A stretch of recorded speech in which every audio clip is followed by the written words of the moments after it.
ਸਤਿ ਸ਼੍ਰੀ ਅਕਾਲ ਦੋਸਤੋ, ਮੈਂ ਸਤਵਿੰਦਰ ਸਿੰਘ ਫਿਰ ਇੱਕ ਵਾਰੀ ਹਾਜ਼ਰ ਹਾਂ ਜੀ ਤੁਹਾਡੀ ਸੇਵਾ ਦੇ ਵਿੱਚ। ਕੈਨੇਡਾ ਦੇ ਵਿੱਚ ਜਿਹੜੇ ਲੋਕੀ ਰਹਿੰਦੇ ਨੇ ਮੌਰਗੇਜ, ਇਹ ਸ਼ਬਦ ਜਿਹੜਾ ਹੈ ਉਹਨਾਂ ਨੇ ਬਹੁਤ ਸੁਣਿਆ ਹੁੰਦਾ ਔਰ ਮੌਰਗੇਜ ਇੰਸ਼ੋਰੈਂਸ ਦੀ ਵੀ ਗੱਲ ਜਿਹੜੀ ਆਉਂਦੀ ਹੈ। ਤਕਰੀਬਨ ਹਰ ਕੋਈ ਬੰਦਾ ਜਿਹੜਾ ਹੈ ਮੌਰਗੇਜ ਲੈਂਦਾ ਹੈਗਾ। ਮੌਰਗੇਜ ਅਸੀਂ ਉਸ ਨੂੰ ਕਹਿੰਦੇ, ਉਸ ਲੋਨ ਨੂੰ ਕਹਿੰਦੇ ਜਿਹੜਾ ਅਸੀਂ ਆਪਣੇ ਘਰ ਦੇ ਅਗੇਂਸਟ ਲੈਂਦੇ ਹੈਗੇ ਹਾਂ। ਬਹੁਤ ਵਧੀਆ ਸਹੂਲਤ ਹੈ ਇੱਥੇ ਕੈਨੇਡਾ ਦੇ ਵਿੱਚ। ਅਗਰ ਕਿਸੇ ਨੇ ਵੀ ਕੋਈ ਘਰ ਖਰੀਦਣਾ ਹੋਵੇ ਤਾਂ 5 ਤੋਂ ਲੈ ਕੇ 20% ਤੱਕ ਜਾਂ ਉਹਦੇ ਤੋਂ ਜ਼ਿਆਦਾ ਡਾਊਨ ਪਾ ਕੇ ਜਿਹੜਾ ਹੈਗਾ ਕਿ ਘਰ ਈਜ਼ੀਲੀ ਲੈ ਸਕਦਾ। ਪਰ ਉਹਦੇ ਨਾਲ ਜਿਹੜਾ ਹੈ ਰਿਲੇਟਡ ਬਹੁਤ ਸਾਰੀਆਂ ਹੋਰ ਚੀਜ਼ਾਂ ਵੀ ਹੁੰਦੀਆਂ ਨੇ, ਜਿਵੇਂ ਮੌਰਗੇਜ ਇੰਸ਼ੋਰੈਂਸ। ਕਿਉਂਕਿ ਸਾਡੇ ਉੱਤੇ ਜਿਹੜੀ ਹੈ ਲਾਇਬਿਲਿਟੀ ਹੈ ਤੇ ਅਸੀਂ ਚਾਹੁੰਦੇ ਹਾਂ ਕਿ ਅਗਰ ਮੈਨੂੰ ਕੁਝ ਹੋ ਜਾਂਦਾ ਹੈ ਤੇ ਇਹ ਘਰ ਦਾ ਕੀ ਹੋਏਗਾ, ਜਾਂ ਜਿਹੜਾ ਮੇਰੇ ਉੱਤੇ ਲੋਨ ਚੜਿਆ ਹੈਗਾ ਮੌਰਗੇਜ ਦਾ ਉਸ ਦਾ ਕੀ ਹੋਏਗਾ। ਅੱਜ ਅਸੀਂ ਜਿਹੜੀ ਹੈ ਦੋ ਚੀਜ਼ਾਂ ਦੀ ਗੱਲ ਕਰਾਂਗੇ, ਮੌਰਗੇਜ ਇੰਸ਼ੋਰੈਂਸ ਤੇ ਲਾਈਫ ਇੰਸ਼ੋਰੈਂਸ। ਦੋਨਾਂ ਦੇ ਵਿੱਚ ਕੀ ਫਰਕ ਹੈ ਤੇ ਦੋਨੋਂ ਜਿਹੜੀਆਂ ਹਨ ਕਿਸ ਤਰ੍ਹਾਂ ਕੰਮ ਕਰਦੀਆਂ ਹਨ। ਬਹੁਤ ਸਾਰੇ ਲੋਕ ਜਦੋਂ ਬੈਂਕ ਵਿੱਚ ਜਾਂਦੇ ਨੇ ਤੇ ਬੈਂਕ ਵਾਲੇ ਕਹਿੰਦੇ ਨੇ ਯਾਰ ਮੌਰਗੇਜ ਇੰਸ਼ੋਰੈਂਸ ਲੈਣੀ ਜ਼ਰੂਰੀ ਹੈ। ਜ਼ਰੂਰੀ ਦਾ ਮਤਲਬ ਕਿ ਆਪਾਂ ਨੂੰ ਲੈਣੀ ਚਾਹੀਦੀ ਹੈ, ਚੰਗੀ ਗੱਲ ਹੁੰਦੀ ਹੈ। ਇਹ ਕੋਈ ਕੰਡੀਸ਼ਨ ਨਹੀਂ ਹੁੰਦੀ ਮੌਰਗੇਜ ਅਪਰੂਵ ਕਰਵਾਉਣ ਵਾਸਤੇ। ਇਸ ਕਰਕੇ ਇਸ ਗੱਲ ਨੂੰ ਤਾਂ ਪਹਿਲਾਂ ਇਸ ਨੁਕਤੇ ਨੂੰ ਆਪਾਂ ਨੂੰ ਸਮਝਣਾ ਹੈਗਾ। ਬਹੁਤ ਸਾਰੇ ਲੋਕ ਜਿਹੜੇ ਹਨ ਜਦੋਂ ਮੌਰਗੇਜ ਕਰਵਾਉਂਦੇ ਨੇ ਤੇ ਬੈਂਕ ਕੋਲੋਂ ਹੀ ਮੌਰਗੇਜ ਇੰਸ਼ੋਰੈਂਸ ਲੈ ਲੈਂਦੇ ਨੇ, ਜਿਹੜੀ ਕਿ ਉਹ ਡਰ ਦੇ ਵਿੱਚ ਲੈਂਦੇ ਨੇ ਕਿ ਖਰੇ ਅਸੀਂ ਨਾ ਲਈ ਇੰਸ਼ੋਰੈਂਸ ਤੇ ਸਾਡਾ ਲੋਨ ਅਪਰੂਵ ਜਾਂ ਮੌਰਗੇਜ ਅਪਰੂਵ ਨਹੀਂ ਹੋਣੇ। ਇੱਦਾਂ ਦੀ ਨਹੀਂ ਗੱਲ। ਉਹ ਸਿਰਫ ਇਹੀ ਕਹਿੰਦੇ ਨੇ ਕਿ ਲੈਣੀ ਜ਼ਰੂਰੀ ਹੈ, ਕਿਉਂਕਿ ਸਾਡੇ ਤੇ ਮੰਨ ਲਓ ਕਿ 4 ਲੱਖ ਦਾ ਲੋਨ ਹੈਗਾ ਮੌਰਗੇਜ ਦਾ। ਅਗਰ ਕੁਝ ਸਾਨੂੰ ਹੋ ਜਾਂਦਾ ਤੇ ਹੂ ਵਿਲ ਪੇ ਦੈਟ ਅਮਾਊਂਟ। ਤੇ ਇਸ ਕਰਕੇ ਉਹ ਇਹ ਗੱਲ ਕਹਿੰਦੇ ਨੇ ਕਿ ਲੈਣੀ ਜ਼ਰੂਰੀ ਹੈ। ਕੰਪਲਸਰੀ ਨਹੀਂ ਹੈਗੀ, ਜ਼ਰੂਰੀ ਹੈ ਵੀ ਲੈਣੀ ਚਾਹੀਦੀ ਹੈਗੀ ਆ। ਭਾਵੇਂ ਤੁਸੀਂ ਬੈਂਕ ਵਾਲਿਆਂ ਕੋਲੋਂ ਲੈ ਲਓ ਜਾਂ ਕਿਸੇ ਹੋਰ ਤਰੀਕੇ ਦੇ ਨਾਲ ਜਿਹੜਾ ਹੈਗਾ ਤੁਸੀਂ ਆਪਣੀ ਇੰਸ਼ੋਰੈਂਸ ਕਰਵਾ ਲਓ, ਤਾਂ ਕਿ ਜਿਹੜਾ ਘਰ ਦੇ ਉੱਤੇ ਲਾਇਬਿਲਿਟੀ ਹੈ ਤੇ ਉਹਦਾ ਬੋਝ ਜਿਹੜਾ ਹੈਗਾ ਤੁਹਾਨੂੰ ਅਗਰ ਕੁਝ ਹੋ ਜਾਂਦਾ ਤੇ ਤੁਹਾਡੇ ਪਰਿਵਾਰ ਤੇ ਜਿਹੜਾ ਨਾ ਪਵੇ। ਪਰ ਅਸੀਂ ਦੋਨੋਂ ਚੀਜ਼ਾਂ ਬੜੀਆਂ ਕਾਮਨ ਨੇ, ਲਾਈਫ ਇੰਸ਼ੋਰੈਂਸ ਵੀ ਤੇ ਪਲੱਸ ਜਿਹੜਾ ਹੈ ਮੌਰਗੇਜ ਇੰਸ਼ੋਰੈਂਸ ਵੀ ਬਹੁਤ ਕਾਮਨ ਚੀਜ਼ਾਂ ਨੇ। ਇਹਨਾਂ ਦੋਨਾਂ ਦਾ ਅੱਜ ਆਪਾਂ ਕੰਪੈਰੀਜ਼ਨ ਕਰਾਂਗੇ ਕਿ ਇਹ ਕਿਸ ਤਰ੍ਹਾਂ ਜਿਹੜੀਆਂ ਨੇ ਵਰਕ ਕਰਦੀਆਂ ਨੇ। ਫਿਰ ਤੁਸੀਂ ਜਦੋਂ ਇਹ ਚੀਜ਼ ਖਰੀਦਣੀ ਹੈ ਤਾਂ ਤੁਹਾਨੂੰ ਇਨਫੋਰਮੇਸ਼ਨ ਹੋਏਗੀ ਤੇ ਤੁਸੀਂ ਸਹੀ ਡਿਸੀਜਨ ਜਿਹੜਾ ਲੈ ਸਕਦੇ ਹੈਗੇ ਹੋ। ਮੰਨ ਲਓ ਕਿ ਕੋਈ ਬੰਦਾ 35 ਕੁ ਸਾਲ ਦਾ ਹੈਗਾ ਤੇ ਅਗਰ ਉਸ ਨੇ ਕੋਈ ਘਰ ਲੈਣਾ ਹੈ, ਸੇ ਕਿ ਉਹਦਾ ਘਰ 5 ਲੱਖ ਦਾ ਹੈਗਾ ਤੇ ਉਹ 4 ਲੱਖ ਦੀ ਜਿਹੜੀ ਹੈ ਮੌਰਗੇਜ ਲੈਂਦਾ ਹੈਗਾ। ਹੁਣ ਉਹਦੇ ਕੋਲ ਦੋ ਆਪਸ਼ਨਸ ਹੈਗੀਆਂ। ਇੱਕ ਤੇ ਇਹ ਹੈਗਾ ਕਿ ਬੈਂਕ ਕੋਲ ਜਿਹੜਾ ਹੈਗਾ, ਜਦੋਂ ਬੈਂਕ ਵਾਲੇ ਕਹਿੰਦੇ ਨੇ ਕਿ ਮੌਰਗੇਜ ਇੰਸ਼ੋਰੈਂਸ ਲੈਣੀ ਜ਼ਰੂਰੀ ਹੈ, ਤੇ ਜੇ ਉਹ ਮੌਰਗੇਜ ਇੰਸ਼ੋਰੈਂਸ ਲੈਂਦਾ ਤਾਂ ਉਹ ਕਿਸ ਤਰ੍ਹਾਂ ਵਰਕ ਕਰਦੀ ਹੈ। ਮੰਨ ਲਓ ਕਿ 4 ਲੱਖ ਦੀ ਉਹ ਮੌਰਗੇਜ ਇੰਸ਼ੋਰੈਂਸ ਲੈਂਦਾ ਤੇ ਮੌਰਗੇਜ ਜਿਹੜੀ ਹੈ ਉਹ ਹਰ ਸਾਲ ਜਿਹੜੀ ਹੈ ਉਹ ਘਟਦੀ ਜਿਹੜੀ ਹੈ 20 ਕੁ ਸਾਲਾਂ ਦੇ ਵਿੱਚ, ਮੰਨ ਲਓ ਜੇ ਉਹਨੇ 20 ਸਾਲ ਦਾ ਕਰਵਾਇਆ ਤੇ 20 ਸਾਲਾਂ ਦੇ ਵਿੱਚ ਉਹ ਕੀ ਜ਼ੀਰੋ ਹੋ ਜਾਂਦੀ ਹੈਗੀ ਹੈ। ਹੁਣ ਜੇ ਮੰਨ ਲਓ ਉਹਨੇ ਇੰਸ਼ੋਰੈਂਸ ਕਰਵਾਈ ਹੈ, ਸੇ ਕਿ ਬੰਦੇ ਨੂੰ 15 ਸਾਲਾਂ ਬਾਅਦ ਅਗਰ ਜਾ ਕੇ ਕੁਝ ਹੁੰਦਾ ਤੇ ਆਪਾਂ ਦੇਖਦੇ ਹਾਂ ਕਿ ਤਕਰੀਬਨ $1,00,000 ਜਿਹੜਾ ਹੈਗਾ ਮੌਰਗੇਜ ਦਾ ਰਹਿ ਜਾਂਦਾ ਹੈਗਾ। ਦੈਟ ਮੀਨਸ ਕਿ ਅਗਰ ਉਸਨੇ ਮੌਰਗੇਜ ਇੰਸ਼ੋਰੈਂਸ ਲਈ ਹੈ ਤੇ ਇਹ ਮੌਰਗੇਜ ਇੰਸ਼ੋਰੈਂਸ ਜਿਹੜੀ ਹੈ ਉਹ ਕਿਸ ਤਰ੍ਹਾਂ ਕੰਮ ਕਰਦੀ ਹੈ ਕਿ ਮੌਰਗੇਜ ਅਮਾਊਂਟ ਜਿਹੜੀ ਤੁਹਾਡੀ ਘਟਦੀ ਜਾਂਦੀ ਹੈ, ਕਿਉਂਕਿ ਹਰ ਮਹੀਨੇ ਅਸੀਂ ਜਿਹੜਾ ਹੈਗਾ ਕਿ ਆਪਣੀ ਇੰਸਟਾਲਮੈਂਟ ਪੇ ਕਰਦੇ ਹਾਂ। ਉਹਦੇ ਵਿੱਚ ਕੁਝ ਅਮਾਊਂਟ ਜਿਹੜੀ ਵਿਆਜ ਦੀ ਹੁੰਦੀ ਹੈ, ਕੁਝ ਅਮਾਊਂਟ ਜਿਹੜੀ ਹੈ ਉਹਦੇ ਵਿੱਚ ਪ੍ਰਿੰਸੀਪਲ ਅਮਾਊਂਟ ਦੀ ਹੁੰਦੀ ਹੈ। ਤੇ ਇਹ ਮੌਰਗੇਜ ਅਮਾਊਂਟ ਸਾਡੀ 4 ਲੱਖ ਸੀ ਜਿਹੜੀ ਇਨੀਸ਼ੀਅਲ ਸਟੇਜ ਤੇ ਹੌਲੀ ਹੌਲੀ ਕਰਦੇ ਇਹ 20 ਸਾਲਾਂ ਦੇ ਵਿੱਚ ਜ਼ੀਰੋ ਹੋ ਜਾਂਦੀ ਹੈ।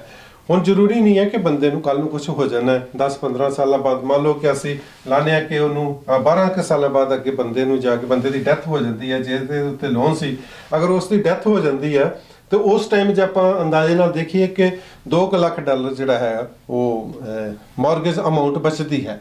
ਤੇ ਬੈਂਕ ਵਾਲੇ ਕੀ ਕਰਨਗੇ ਕਿ ਇਹ $2,00,000 ਜਿਹੜਾ ਹੈਗਾ ਉਹਦਾ ਮਾਫ ਕਰ ਦੇਣਗੇ। ਘਰ ਜਿਹੜਾ ਹੈ ਉਹ ਘਰ ਵਾਲਿਆਂ ਨੂੰ ਮਿਲ ਜਾਏਗਾ, ਬਾਕੀ ਉਹਦੇ ਪਰਿਵਾਰ ਨੂੰ ਜਿਹੜਾ ਹੈ ਮਿਲ ਜਾਏਗਾ। ਹੋਰ ਉਹਨੇ ਇੰਸ਼ੋਰੈਂਸ ਭਾਵੇਂ ਇਨੀਸ਼ੀਅਲੀ 4 ਲੱਖ ਦੀ ਕਰਵਾਈ ਸੀ, ਉਹਦੀ ਅਮਾਊਂਟ ਜਿਹੜੀ ਹੈ ਘਟਦੀ ਰਹੀ। ਜਦੋਂ ਉਹਦੀ ਬੰਦੇ ਦੀ ਡੈਥ ਹੁੰਦੀ ਹੈ ਤੇ ਬੈਂਕ ਵਾਲਿਆਂ ਨੇ ਕੀ ਕਰਨਾ ਕਿ ਮੌਰਗੇਜ ਉਹਦੀ ਜਿਹੜੀ ਹੈਗੀ ਆ ਉਹ ਰਾਈਟ ਆਫ ਕਰ ਦੇਣੀ ਹੈਗੀ, ਪੇ ਕਰ ਦੇਣੀ ਹੈ। ਘਰ ਜਿਹੜਾ ਹੈਗਾ ਉਹਦੇ ਜਿਹੜੇ ਵਾਰਸ ਹੋਣਗੇ ਉਹਨਾਂ ਦੇ ਨਾਂ ਤੇ ਹੋ ਜਾਣਾ ਹੈ। ਹੋਰ ਕੁਝ ਨਹੀਂ ਉਹਦੇ ਵਿੱਚੋਂ ਮਿਲਦਾ ਹੈਗਾ। ਦੂਜੇ ਪਾਸੇ ਜਿਹੜੀ ਅਗਰ ਲਾਈਫ ਇੰਸ਼ੋਰੈਂਸ ਉਸ ਬੰਦੇ ਨੇ ਕਰਵਾਈ ਹੁੰਦੀ, ਫਿਰ ਕੀ ਹੋਣਾ ਸੀ ਕਿ ਮੰਨ ਲਓ ਲਾਈਫ ਇੰਸ਼ੋਰੈਂਸ ਕਰਵਾਉਂਦਾ ਹੈ ਤੇ ਲਾਈਫ ਇੰਸ਼ੋਰੈਂਸ ਕਿਸ ਤਰ੍ਹਾਂ ਵਰਕ ਕਰਦੀ ਹੈ ਕਿ ਉਹ ਫਿਕਸ ਹੀ ਰਹਿੰਦੀ ਹੈ। ਉਹਨੇ ਜੇ 20 ਸਾਲ ਦੀ ਪਾਲਿਸੀ ਕਰਵਾਈ ਹੈ ਤੇ 20 ਸਾਲ ਵਾਸਤੇ 4 ਲੱਖ ਜਿਹੜਾ ਹੈਗਾ ਫਿਕਸ ਹੀ ਰਹਿੰਦਾ ਹੈਗਾ। ਅਮਾਊਂਟ ਜਿਹੜੀ ਹੈ ਫਿਕਸ ਹੀ ਰਹਿਣੀ ਹੈ।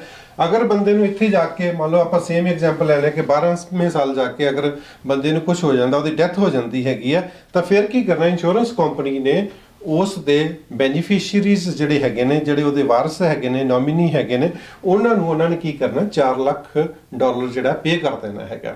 ਇੰਸ਼ੋਰੈਂਸ ਕੰਪਨੀ ਨੇ ਜਿਹੜੇ ਬੰਦੇ ਦੀ ਇੰਸ਼ੋਰੈਂਸ ਸੀ ਉਹਨੂੰ, ਉਹਦੇ ਪਰਿਵਾਰ ਨੂੰ ਜਿਹੜਾ 4 ਲੱਖ ਡਾਲਰ ਦਾ ਪੇ ਕਰ ਦੇਣਾ। ਹੁਣ ਬੈਂਕ ਵਾਲਿਆਂ ਨੇ ਆਪਣਾ ਲੋਨ ਮੰਗਣਾ ਹੈਗਾ ਵੀ ਜਿਹੜਾ ਅਮਾਉਂਟ ਰਹਿੰਦੀ, ਅਮਾਉਂਟ ਕਿੰਨੀ ਰਹਿੰਦੀ ਹੈ, ਆਪਾਂ ਜਿਵੇਂ ਅੰਦਾਜ਼ਾ ਲਾਇਆ ਵੀ 2 ਲੱਖ ਰਹਿੰਦੀ ਹੈਗੀ ਆ, ਤੇ ਉਹਦੇ ਘਰ ਦੇ ਕੀ ਕਰਨਗੇ ਕਿ 2 ਲੱਖ ਡਾਲਰ ਜਿਹੜਾ ਬੈਂਕ ਦਾ ਪੇ ਆਫ ਕਰ ਦੇਣਗੇ, ਘਰ ਉਹਨਾਂ ਦੇ ਨਾਂ ਤੇ ਟ੍ਰਾਂਸਫਰ ਹੋ ਜਾਏਗਾ। ਬਾਕੀ ਜਿਹੜਾ 2 ਲੱਖ ਬਚੇਗਾ ਉਹ ਪਰਿਵਾਰ ਆਪਣੇ ਹਿਸਾਬ ਨਾਲ ਯੂਜ਼ ਕਰ ਸਕਦਾ ਹੈਗਾ, ਬੱਚਿਆਂ ਦੀ ਪੜ੍ਹਾਈ ਵਾਸਤੇ ਜਾਂ ਹੋਰ ਕੋਈ ਲੋਨ ਹੋਣਗੇ ਜਾਂ ਹੋਰ ਕੋਈ ਚੀਜ਼ ਬਣਾਉਣੀ ਹੈ, ਉਹ ਘਰਦਿਆਂ ਦੀ ਮਰਜ਼ੀ ਨਾਲ ਜਿੱਥੇ ਮਰਜ਼ੀ ਉਹ ਯੂਜ਼ ਕਰ ਸਕਦੇ ਨੇ। ਘਰ ਵਾਲੇ ਕੋਲ ਇਹ ਵੀ ਆਪਸ਼ਨ ਹੁੰਦੀ ਹੈ, ਜ਼ਰੂਰੀ ਨਹੀਂ ਕਿ 2 ਲੱਖ ਦਾ 2 ਲੱਖ ਲੋਨ ਉਸੇ ਵੇਲੇ ਦੇਣਾ ਹੈਗਾ, ਘਰ ਵਾਲੇ ਆਪਣੇ ਨਾਂ ਤੇ ਵੀ ਮੌਰਗੇਜ ਜਿਹੜੀ ਹੈ ਟ੍ਰਾਂਸਫਰ ਕਰਵਾ ਸਕਦੇ ਹੈਗੇ ਨੇ।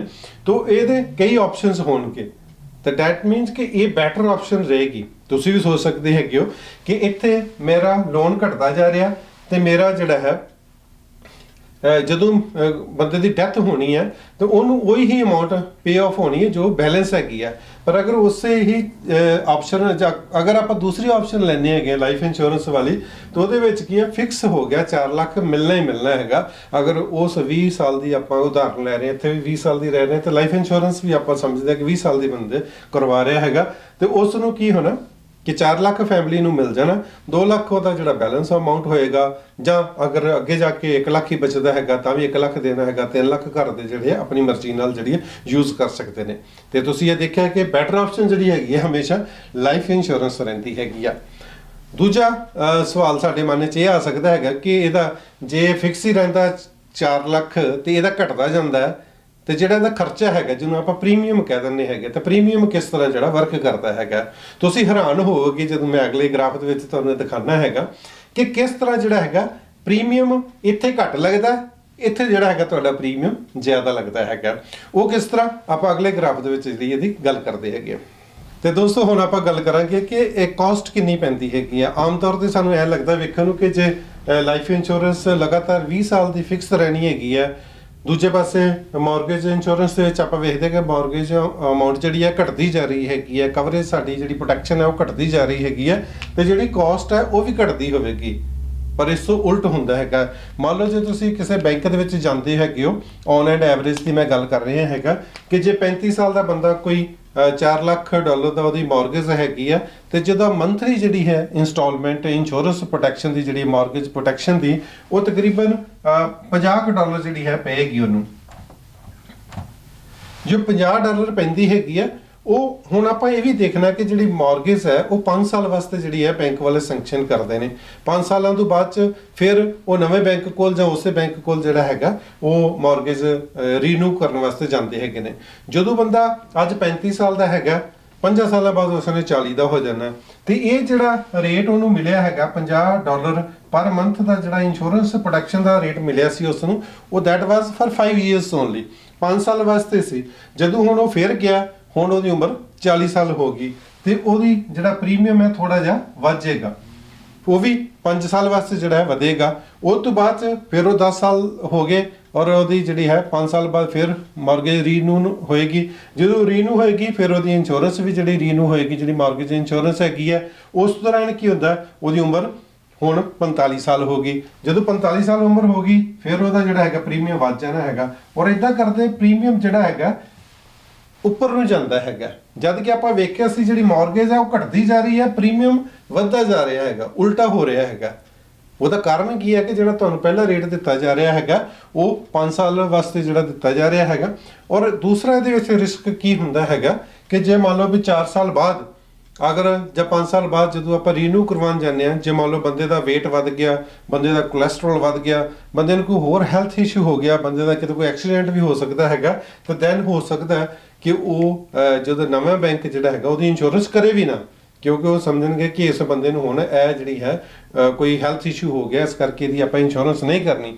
ਜੇ ਕਰਨੀ ਹੈ ਤਾਂ 20 25 50 ਜਾਂ ਡਬਲ ਵੀ ਜਿਹੜਾ ਹੈ ਰੇਟ ਤੁਹਾਡੇ ਕੋਲ ਚਾਰਜ ਕਰ ਸਕਦੇ ਨੇ, ਡਿਪੈਂਡਿੰਗ ਔਨ ਯੂਅਰ ਹੈਲਥ। ਅਗਰ ਕੋਈ ਹੈਲਥ ਇਸ਼ੂ ਇਸ ਦੌਰਾਨ ਹੋ ਜਾਂਦਾ ਤਾਂ that means too much risky ਹੈ। ਮੌਰਗੇਜ ਅਮਾਉਂਟ ਸਾਡੀ ਘਟਦੀ ਜਾ ਰਹੀ ਹੈਗੀ ਆ, ਪ੍ਰੀਮੀਅਮ ਸਾਡੇ ਵੱਧਦੇ ਜਾ ਰਹੇ ਹੈਗੇ ਨੇ, ਤੇ ਦੂਜੇ ਪਾਸੇ ਰਿਸਕ ਇਹ ਹੈਗਾ ਕਿ ਕੋਈ ਹੈਲਥ ਇਸ਼ੂ ਵੀ ਹੋ ਸਕਦਾ ਹੈਗਾ। ਦੂਸਰਾ ਇਹਦੇ ਵਿੱਚ ਮੋਸਟਲੀ ਇਹ ਦੇਖਿਆ ਜਾਂਦਾ ਕਿ ਬੈਂਕ ਵਾਲੇ ਕਦੇ ਵੀ ਮੈਡੀਕਲ ਵਗੈਰਾ ਨਹੀਂ ਕਰਵਾਉਂਦੇ, ਕੁਝ ਬੈਂਕ ਕਰਵਾਉਂਦੇ ਨੇ, ਪਰ ਮੋਸਟ ਆਫ ਦਾ ਬੈਂਕ ਜਿਹੜੇ ਹੈਗੇ ਨੇ ਕਿ ਜਦੋਂ ਆਪਾਂ ਇੰਸ਼ੋਰੈਂਸ ਲੈਂਦੇ ਆ, ਮਾਰਗੇਜ ਇੰਸ਼ੋਰੈਂਸ ਬੈਂਕ ਕੋਲ ਲੈਂਦੇ ਆ, ਤਾਂ ਮੈਡੀਕਲ ਵੀ ਨਹੀਂ ਕਰਵਾਉਂਦੇ। ਜਦੋਂ ਕਲੇਮ ਆਉਂਦਾ ਫਿਰ ਉਹ ਜਿਹੜਾ ਮੈਡੀਕਲ ਅੰਡਰ ਰਾਈਟ ਜਿਹੜਾ ਕਰਦੇ ਨੇ ਵੀ ਤੁਹਾਨੂੰ ਕਲੇਮ ਦੇਣਾ ਜਾਂ ਨਹੀਂ ਦੇਣਾ, ਉਹਦੇ ਵਿੱਚ ਫਿਰ ਕਈ ਕੰਪਲਿਕੇਸ਼ਨਸ ਜਿਹੜੀਆਂ ਆ ਜਾਂਦੀਆਂ ਹੈਗੀਆਂ। ਦੂਜੇ ਪਾਸੇ ਜੇ ਅਸੀਂ ਗੱਲ ਕਰੀਏ ਕਿ ਇੰਨੀ ਅਮਾਉਂਟ ਦਾ, ਜਿਵੇਂ $4 ਲੱਖ ਦੀ ਆਪਾਂ ਜਿਹੜੀ ਹੈ ਐਗਜ਼ਾਮਪਲ ਲਈ ਸੀ, ਜੇ $4 ਲੱਖ ਦੀ ਮੈਂ ਕੈਲਕੂਲੇਟ ਕਰਾਂ ਕਿ 35 ਸਾਲ ਦਾ ਜਿਹੜਾ ਬੰਦਾ ਹੈਗਾ, ਜੇ ਮੈਂ ਉਸ ਨੂੰ 20 ਸਾਲ ਦੀ ਇੰਸ਼ੋਰੈਂਸ ਪਲਾਨ ਵੇਚਦਾ ਹੈਗਾ, ਉਸ ਨੂੰ $35 ਜਿਹੜੇ ਹਨ ਪੇ ਕਰਨੇ ਪੈਂਦੇ ਨੇ। ਔਰ ਇਹ $35 ਇਹ ਵਧਣੇ ਨਹੀਂ ਨਾ ਘਟਣੇ ਹੈਗੇ ਨੇ, ਇਹ ਫਿਕਸ ਹੈਗੇ ਨੇ, ਬਿਲਕੁਲ ਜਿਹੜਾ ਹੈ ਉਹ ਫਿਕਸ ਹੈਗੇ ਨੇ, ਫਿਕਸ ਹੀ ਰਹਿਣੇ ਨੇ। ਦੈਟ ਮੀਨਸ ਕਿ 20 ਸਾਲ ਤੱਕ ਉਹਦੀ ਪਾਲਿਸੀ ਚੱਲਣੀ ਹੈਗੀ ਹੈ ਤੇ 20 ਸਾਲ $35 ਹੀ ਰਹਿਣੇ ਨੇ, ਸਿੰਪਲ। ਜਿਵੇਂ ਉੱਤੇ ਆਪਾਂ ਵੇਖਿਆ ਸੀ ਕਿ $4 ਲੱਖ ਜਿਹੜਾ ਫਿਕਸ ਰਹਿੰਦਾ, ਇਸੇ ਤਰ੍ਹਾਂ ਜਿਹੜਾ ਖਰਚਾ ਉਹਦਾ ਪ੍ਰੀਮੀਅਮ ਹੈ, ਜਿਹਨੂੰ ਆਪਾਂ ਬੀਮੇ ਦੀ ਕਿਸ਼ਤ ਕਰਨੀ ਹੈਗੀ, ਇਹ ਵੀ ਜਿਹੜੀ ਹੈ $35 ਫਿਕਸ ਹੀ ਰਹਿਣੀ ਹੈਗੀ ਆ। ਕੋਈ ਸਾਡੇ 5 ਸਾਲਾਂ ਬਾਅਦ ਵਧਣੇ ਨਹੀਂ, ਕੋਈ ਜਿਹੜਾ ਹੈਗਾ ਕਿ ਮੈਡੀਕਲ ਬਾਅਦ ਚ ਨਹੀਂ ਹੋਣਾ। ਇੰਸ਼ੋਰੈਂਸ ਕੰਪਨੀ ਨੇ ਜੇ ਮੈਡੀਕਲ ਕਰਵਾਉਣਾ, ਉਹ ਤੁਹਾਡਾ ਉਹਨੇ ਅੱਜ ਹੀ ਕਰਵਾ ਲੈਣਾ ਹੈਗਾ, ਬਾਅਦ ਚ ਉਹਨੇ ਨਹੀਂ ਕਹਿਣਾ ਹੈਗਾ।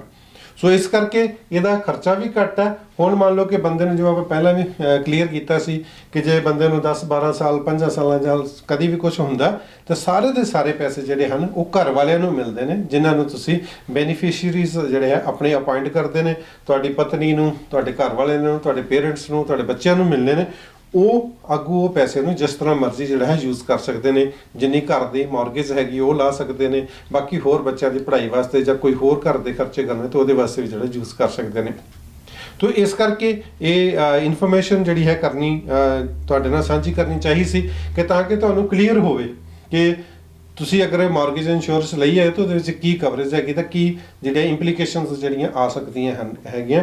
ਔਰ ਤੁਸੀਂ ਵੀ ਇਸ ਗੱਲ ਨਾਲ ਸਹਿਮਤ ਹੋਵੋਗੇ ਕਿ ਕਿਉਂ ਨਾ ਜਿਹੜਾ ਹੈਗਾ ਕਿ ਬੈਟਰ ਜੇ 4 ਲੱਖ ਹੀ ਫਿਕਸ ਰਵੇ ਤਾਂ ਜ਼ਿਆਦਾ ਵਧੀਆ, ਨਾਲੇ ਸਸਤਾ ਮਿਲਦਾ ਹੈਗਾ, ਨਾਲੇ ਤੁਹਾਡੇ ਘਰਦਿਆਂ ਦੇ ਹੱਥ ਵਿੱਚ ਜਿਹੜੇ ਉਹ ਪੈਸੇ ਆਉਂਦੇ ਨੇ, ਨਾ ਕਿ ਬੈਂਕ ਵਾਲਿਆਂ ਦੇ ਹੱਥ ਵਿੱਚ ਆਉਂਦੇ ਨੇ।